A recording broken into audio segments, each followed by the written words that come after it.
Welcome to the channel. In previous videos, we kind of got a little bit more knowledge in the Java.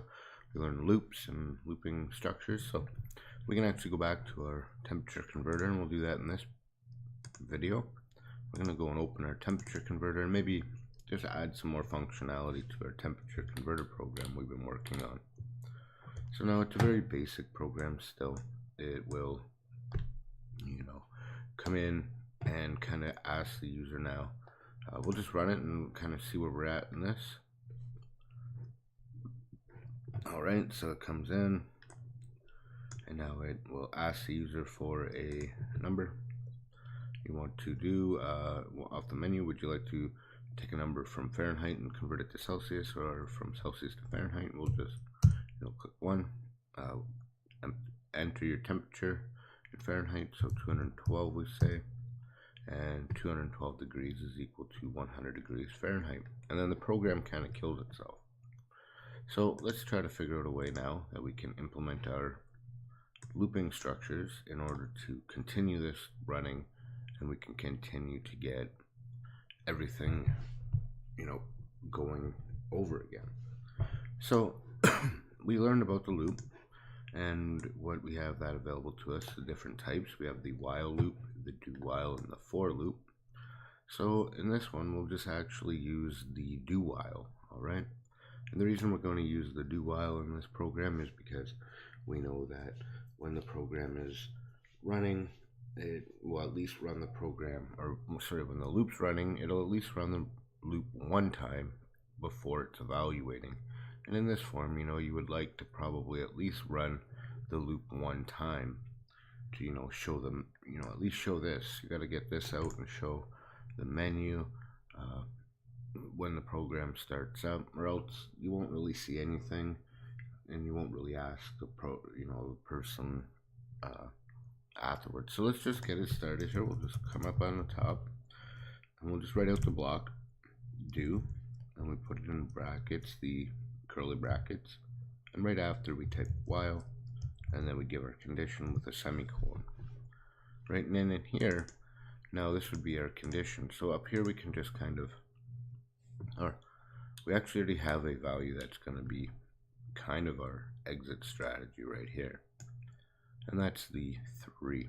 Alright, so when we get this user choice, we can use this user choice because if it equals to 3, we know we kind of want to exit the program.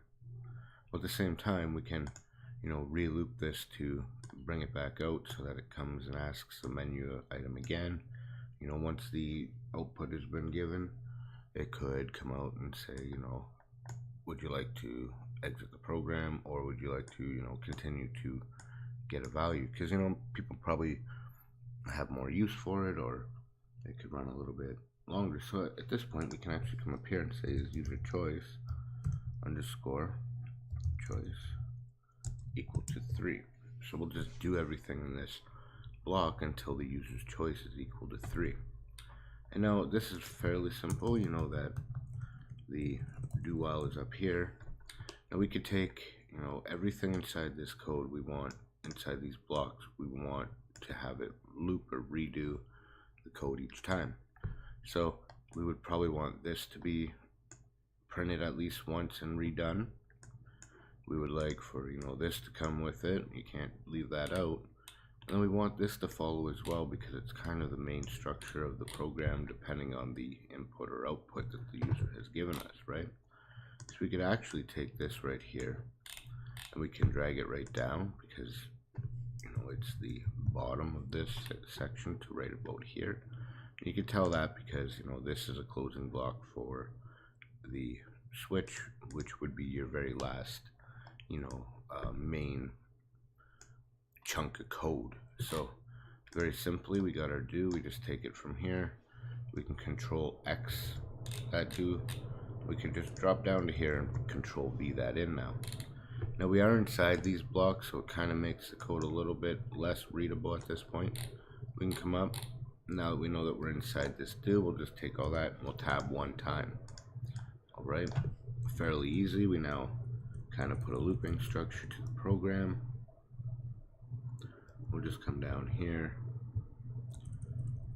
And now case 3 can actually be, rewritten here so that it doesn't necessarily need to say that. Well, I guess it, it technically could. It could break out. It'll be just the same as if it was written outside there. So let's just, run the program and see what we get at this point.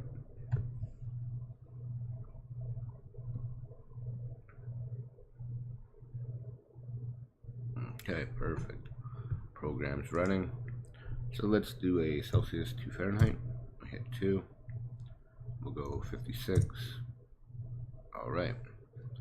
So now what happened here is our logic's actually wrong. We said, you remember, if this is, if choice is equal to 3, then jump out. Well, this actually won't become true because it will never equal 3 until the user gives it to us, but we only ran this one time and then did an evaluation. Was user choice equal to 3? We wanted it to loop. So this is actually a wrong statement. You see that it broke and didn't keep running. So what we want to actually say here is, well, it's not equal to 3. We want to continue this code until this value is not equal to 3. Alright. Let's run this one more time. Sorry. Here we go. I'll hit Celsius. Give it maybe 32. Okay, now you can see we printed it out. And we now got the output. And then we went directly back out and started to loop over again. So if we want to go Fahrenheit now, we say it's 800. It's equal to, okay, so we can, there's a couple things we can actually do here. We can change our formatting to give this only, a 2 decimal place after the value if we would like to. And you can see the program now just will continue to ask the user for more and more outputs. Here we go again. And we got our degrees into Celsius, and then it keeps going. If we hit 3, thanks for using the program, and it dies. So our program is now a lot more usable. It's a lot more, flowing. It's got a lot more functionality to it.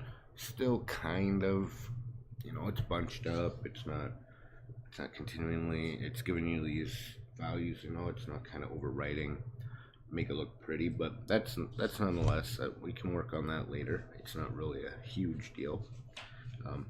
The one thing that we can do to fix this now is we can, where we used our formatting structure, we could format these values using the printf.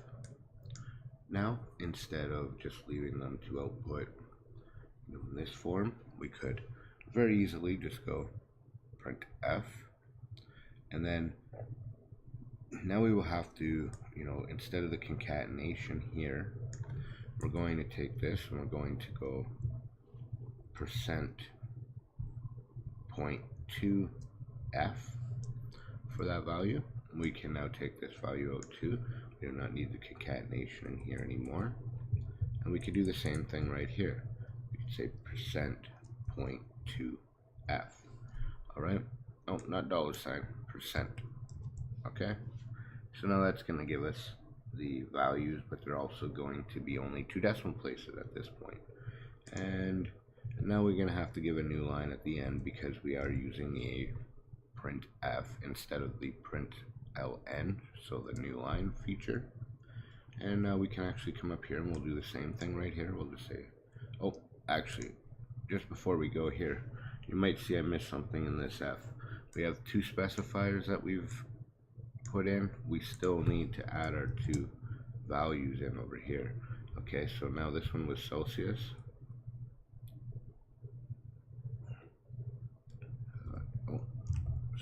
And the next one was our Fahrenheit. Okay, so we got 2 specifiers. We now have 2 arguments. This line is now okay to go. So we'll come up here and we'll just fix this one. And we could just truthfully take this. Well, it's degrees in Fahrenheit, so we'll just rewrite it easily. It's easy enough. and we'll say %.2f. We'll clear this part out here as well, and we'll just give it a %.2f. And again, we need the first Fahrenheit here because it's how the program is working, and then our Celsius. All right, and we got to spell it right. Okay, so now we got ourselves a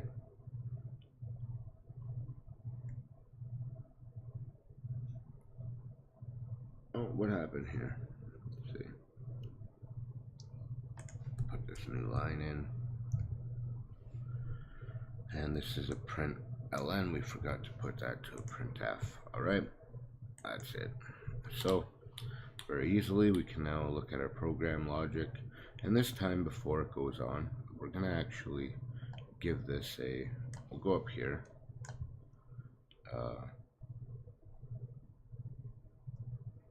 Now we'll control C that. We're just going to bump this down with, a couple new lines. Oh, let's give it a new line, new line. New line. Just give it 3 new lines here so that when we actually do rerun it again, or when the program reruns itself, it will kind of bump down. So let's see what's going on now.